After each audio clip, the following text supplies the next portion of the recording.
Hello दोस्तों, मैं आज आगे आपको 3D ज्योमेट्री जो बहुत बड़ा क्वेश्चन को सॉल्व करने में भी आपको सहायता करेगा। तो आप इस वीडियो को अंत तक देखिएगा। आप जेईई मेंस एडवांस के क्वेश्चन सॉल्व करते हैं तो यह वीडियो में आपको क्वेश्चन आसानी तरीके से सॉल्व हो सकेगा। जैसे मैं समबाहु दूरी सूत्र के द्वारा खाली इस वीडियो में बताऊंगा। डिस्टेंस फार्मूला जो आप क्लास 10th में भी पढ़े होंगे, इसका प्रूफ भी कर होंगे। लेकिन अब 3D ज्योमेट्री हो गया, 3D डायमेंशन त्रिविमीय, इसे कहते हैं स्पेस वरिमा में आ गया आपको। तो आप इस वीडियो का अंत देखिएगा। तो मैं आज आपको शुरू करता हूँ। जैसे में आप समांतर चतुर्भुज के बारे में जानते होंगे, उससे पहले मैं आपको आयत के बारे में बताता हूँ कि आयत में आप जानते हैं कि आयत की भुजा ए बी सी डी एक प्रकार का रेक्टेंगल है। क्या है? रेक्टेंगल है। इसकी भुजा बराबर होती है, तो इसका दूरी भी क्या हो बराबर है। यह 2 सेंटीमीटर होगा तो यह भी 2 सेंटीमीटर, तो ये 2 सेंटीमीटर, यह भी 2 सेंटीमीटर। और आप लोग तो 6-7 क्लास से जानते होंगे कि इसका विकर्ण भी बराबर होता है।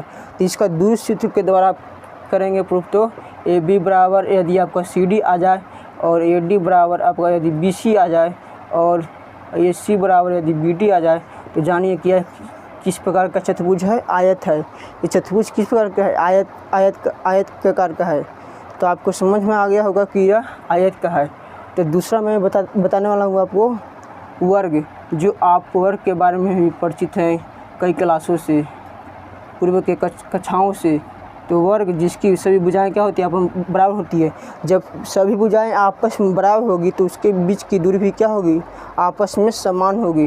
तो यहाँ पर ए बी सी डी, इसका विकर्ण भी क्या होगा? बराबर होगा।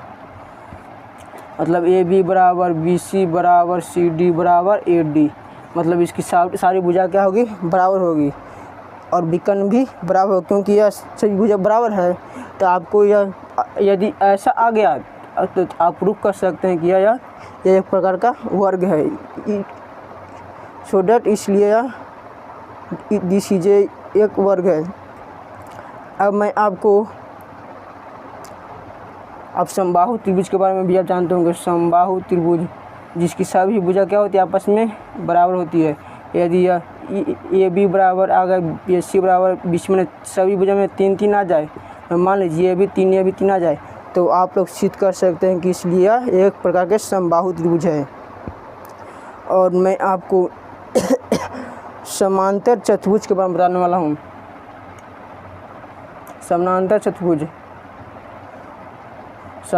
चतुर्भुज जिसकी आमने सामने की भुजा बराबर होती है, लेकिन विकर्ण बराबर नहीं होगा। या आप लोग तो क्लास 10th में भी ऐसा प्रूफ किए होंगे जी, दूरी सूत्र के द्वारा। लेकिन वहाँ पे 2D ज्योमेट्री था, यहाँ पे 3D ज्योमेट्री है, कुछ अंतर नहीं है। आप लोग दूरी सूत्र फॉर्मूला जानते ही होंगे। √x2 - x1 का whole square plus y2 - y1 का whole square plus z2 - z1 का होल स्क्वायर। तो आप लोग जानते ही हैं देर किस बात की करते हैं। यदि आपका यह भुजा बराबर हो जाए, भुजा बराबर जाए, विकर्ण बराबर नहीं होगा तो समझ जाइएगा कि यह एक प्रकार का क्या है? समानांतर चतुर्भुज है। या फिर विषमकोण भी आप कर सकते हैं। आपको मैं ये बात बताना भूल गया संरेख के बारे में, जिसे कोलिनियर कहते हैं। यदि बिंदु संरेख हो, मतलब एक ही रेखा पर हो, या आप 9th क्लास से ही पढ़ते आ रहे होंगे। संरेख जो आपको यूक्लिड विभाजन अथी में किया होगा। यहाँ पर जैसे में ए बी और बी सी और बराबर ए सी, संरेख को हम कई प्रकार से सिद्ध कर सकते हैं। मैं इसके लिए भी मैं वीडियो बनाया हूँ कि संरेख को हम कई प्रकार सिद्ध कर सकते हैं।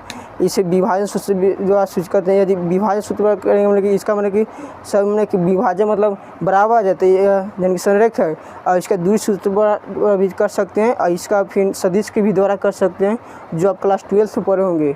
तो इससे हम a b plus b c plus a c आ जाए, मतलब ये इसका बराबर ये हिंदू का योग ये बराबर आ जाए, जान कि यह प्रकार का कोलिनियर पॉइंट है। अब मूल बिंदु से दूरी भी आपको मैं बता देता हूँ। √x² plus y² plus z²। यह भी आपको काम देगा क्वेश्चन को सॉल्व करने में। तो थैंक्स, आपको समझ में आ गया। और सरकम सेंटर तो ऑर्थो सेंटर तो आप जानते ही होंगे कि कितना बहुत ही मजबूत है। तो आपको सरकम सेंटर ऑर्थो सेंटर को बहुत मजबूत करना पड़ेगा, क्योंकि इससे सवाल ज़रूर कुछ से कुछ सवाल आया कि नहीं, लेकिन सरकम सेंटर और ऑर्थो सेंटर से इतना सवाल एक न एक दो सवाल ज़रूर आता है। जेईई मेंस पे या एडवांस पे, जेईई मेंस पे ज़रूर आता है, एडवांस पे दोनों में आता है। थैंक्स।